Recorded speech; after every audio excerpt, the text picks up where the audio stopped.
Have you ever wondered if life and death are truly opposites, or if they might actually be one and the same? What if everything you've been taught about the end of life is only part of a bigger, more mysterious truth?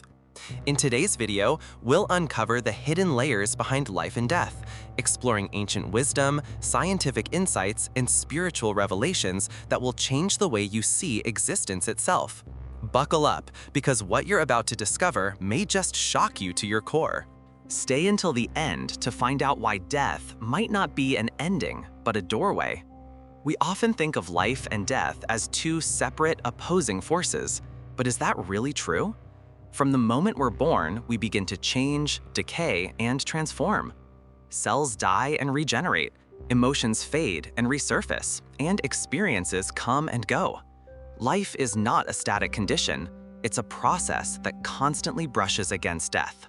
In many Eastern philosophies, like Buddhism and Taoism, death isn't viewed as an enemy, but as a natural counterpart to life.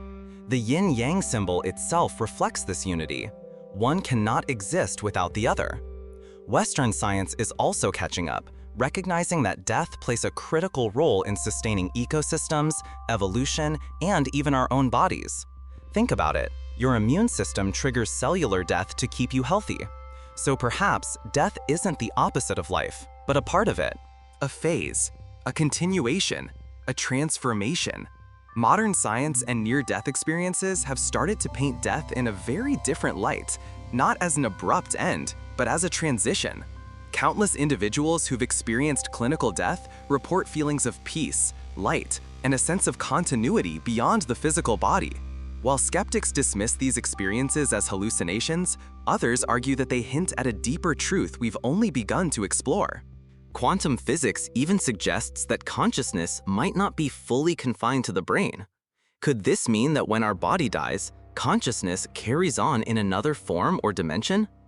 Indigenous cultures across the globe, from Native Americans to Aboriginal Australians, have long believed in the journey of the soul.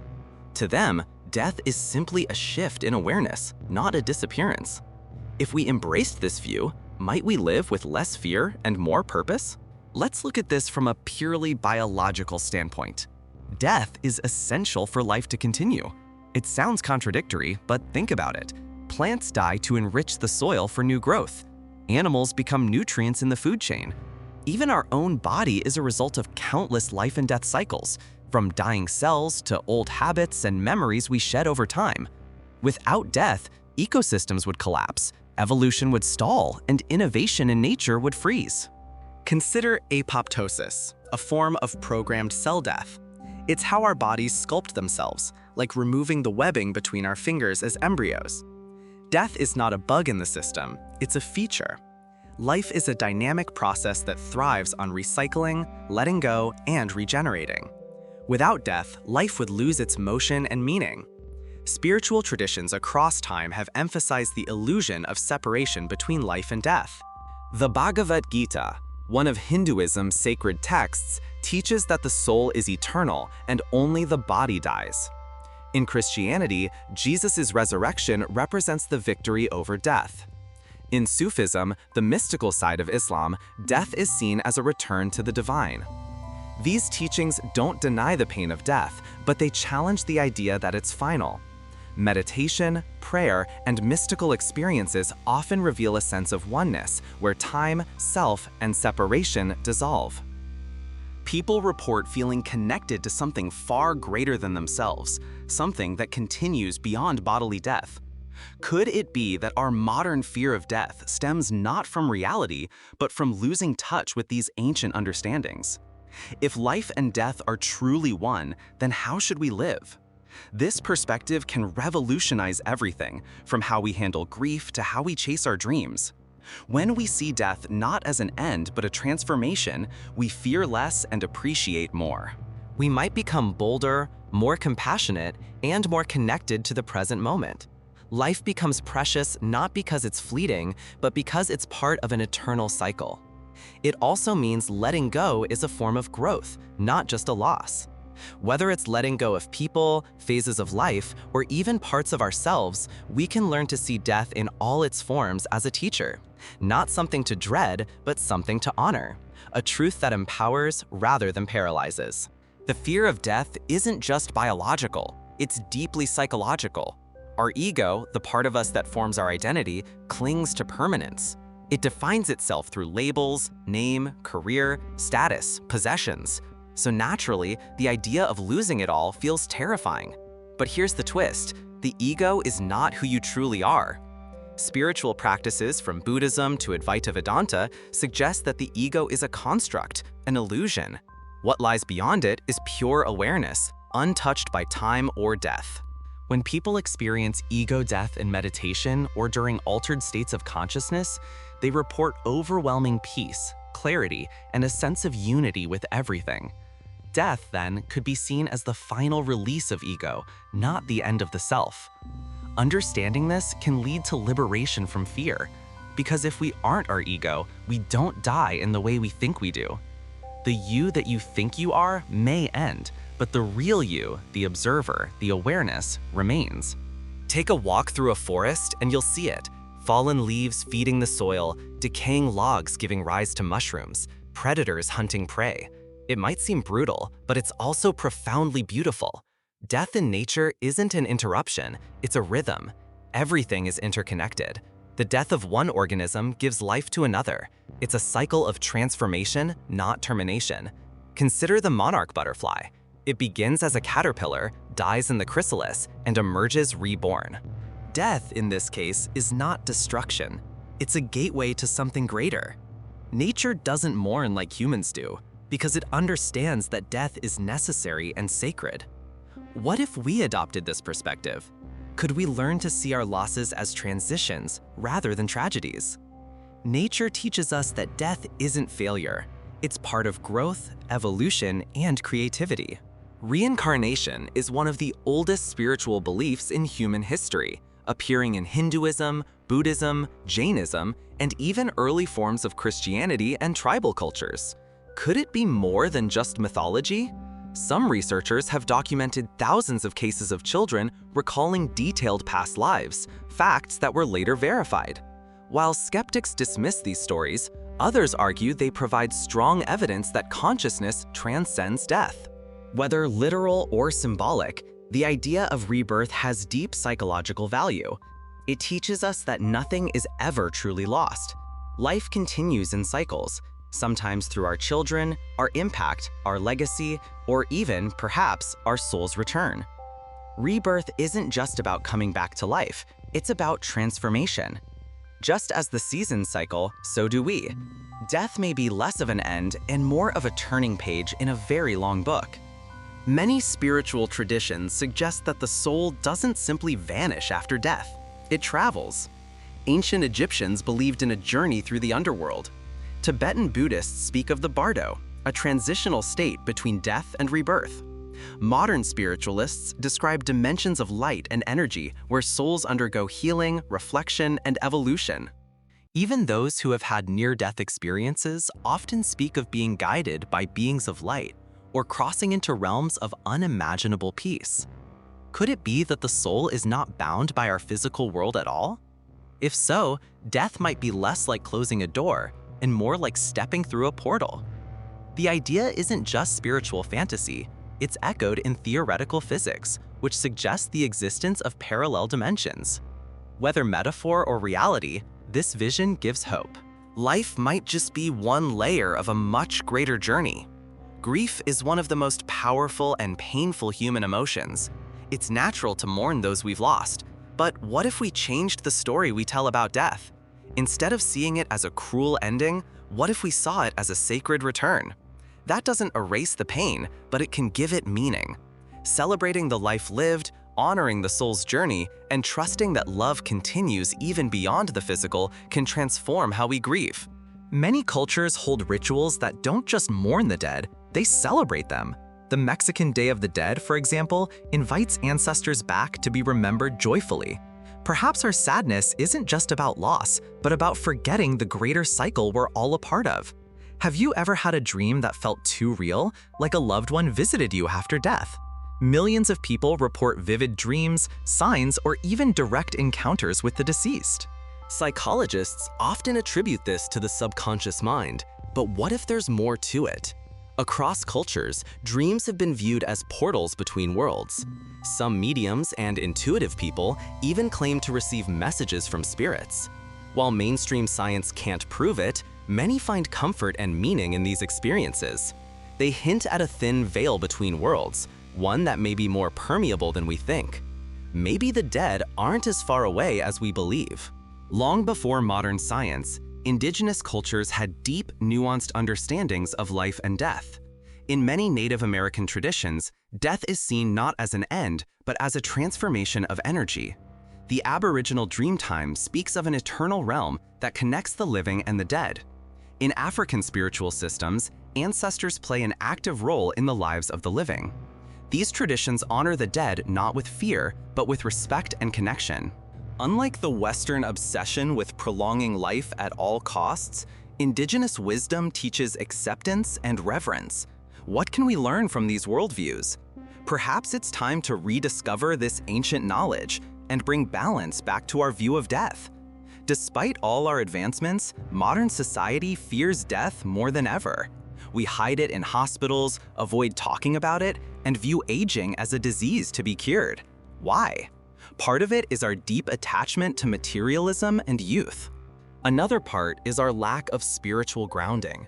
We've lost the rituals, the stories, the frameworks that once gave death meaning. Without them, death becomes terrifying, a blank void. But the truth is, it's our detachment from the cycle that makes us suffer. Reconnecting with the spiritual, the symbolic, and the sacred may be the key to healing our cultural fear of death. Just as we prepare for birth, we can also prepare for death. Conscious dying is a growing movement among spiritual communities, emphasizing awareness, acceptance, and peace in the final stage of life. In Tibetan Buddhism, practitioners prepare for death throughout their lives using meditation and visualization. In the West, hospice and death doulas help people die with dignity and meaning. Conscious dying isn't about giving up, it's about letting go with grace. When death is approached mindfully, it can become a profound spiritual experience, not just for the dying, but for their loved ones as well. Even when someone we love passes, something remains. That bond, that love, doesn't just vanish, it transforms. Whether through memory, presence, or energy, love continues to link us beyond death. Many report sensing a loved one's presence, hearing their voice, or feeling sudden warmth. Love, in its purest form, is not bound by time or flesh. It's energy. And energy, as science confirms, cannot be destroyed, only changed. That means our deepest connections may outlast even death itself. Knowing this doesn't make loss easy, but it does make it less lonely. Because in the end, love is what binds life and death into one. One reason death terrifies us is because it reminds us that we're not in control. No amount of wealth, power, or planning can stop the inevitable. But what if that lack of control isn't a punishment, it's a gift? Releasing the illusion of control allows us to surrender to life as it is, not as we wish it to be. Just as we can't control the tides or the seasons, we can't control the cycle of birth and death. Acceptance brings peace. By surrendering to the rhythm of life and death, we align ourselves with nature and with truth. Letting go isn't weakness, it's wisdom. True strength lies in embracing impermanence and living fully in each moment, knowing that life is not something we own, but something we experience. While our bodies die, our impact doesn't. The words we speak, the kindness we show, the work we do, it all echoes beyond our lifetime. Legacy is a form of immortality. Artists, thinkers, leaders, parents all leave something behind that continues to shape the world. Even in small ways, our presence ripples through time. Death may erase our physical form, but it cannot erase our influence. Realizing this empowers us to live intentionally. What kind of imprint are you leaving? How do your actions today shape tomorrow? Thinking about legacy reframes death, not as an eraser of meaning, but as a moment when meaning is passed on. In many spiritual traditions, meditating on death is not morbid, it's enlightening. In Zen Buddhism, monks meditate on corpses to deeply understand impermanence. In Stoicism, the practice of memento mori, remembering death, encourages people to live virtuously and without fear. When we meditate on our mortality, we strip away what's unimportant. We begin to cherish the present, love more freely, and act more courageously. Death becomes not a shadow, but a teacher. It reminds us what matters. It urges us to stop waiting, to stop wasting time. Because when we accept that we will die, we finally begin to live. Throughout history, artists have used death as a motif to explore life's deepest questions. From skulls and Vanitas paintings to the haunting poetry of Rumi, death has inspired some of humanity's most profound works. Why? Because death speaks to the mystery of existence. It is the shadow that gives light its shape. The presence of death in art doesn't glorify pain. It reveals beauty, impermanence, and truth. Think of Shakespeare's To Be or Not to Be, or the Mexican sugar skulls celebrating ancestors. These symbols remind us that death isn't something to hide from. It's something to explore, express, and even honor through creativity. In recent years, science has started to investigate what once was purely spiritual. Some neuroscientists and physicists now propose that consciousness might not be limited to the brain. The filter theory suggests the brain may act as a receiver of consciousness, not its source. If that's true, then death might not destroy consciousness, it simply changes its form. The work of researchers like Dr. Stuart Hameroff and Sir Roger Penrose even connects quantum physics to consciousness, opening doors to the idea that awareness could exist independently of matter. While not conclusive, these theories challenge the old notion that death is the end of awareness. Science may yet uncover that what mystics have said for centuries was never superstition, but insight. Rituals provide structure, comfort, and meaning during the transition of death. From funerals and wakes to ancestral offerings and spiritual ceremonies, rituals help us honor the life lived and acknowledge the transformation taking place. In many traditions, rituals aren't about saying goodbye forever, they're about aiding the soul in its journey. These moments of collective grief and remembrance help us heal and connect to something greater than ourselves. They remind us that we're not alone in our losses. When we participate in rituals, we symbolically bridge the worlds of the living and the dead, affirming that life continues, just in a different form.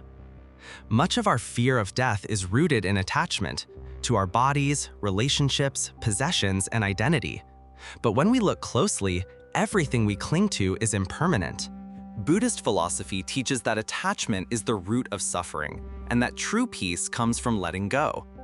Death forces us to confront this truth. It strips away the false securities and reveals what's eternal: awareness, love, and presence.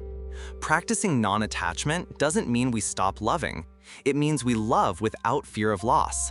It means we live with openness and gratitude, knowing nothing is truly ours to keep. Zoom out far enough, and even the universe follows the cycle of life and death. Stars are born, burn brightly, and die, only to scatter elements that form new stars, planets, and life. Galaxies collide and reform.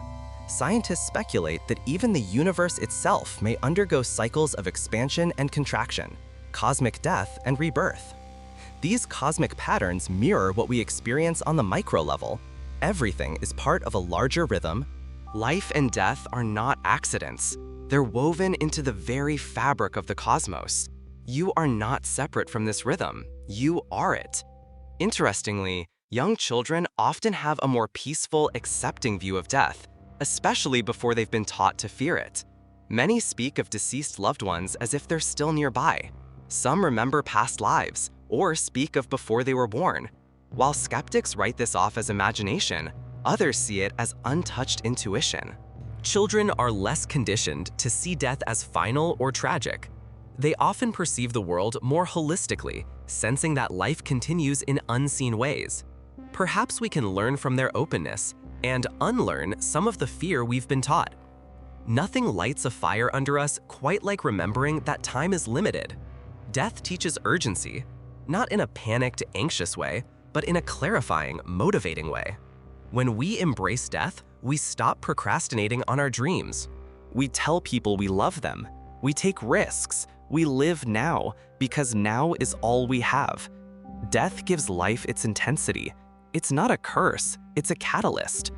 The most awakened lives are often those that come close to death and return with a new sense of purpose.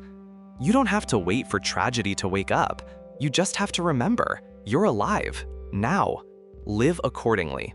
Thousands of people around the world have reported near-death experiences, NDEs, moments where they were clinically dead or close to death, yet returned with vivid memories of the afterlife.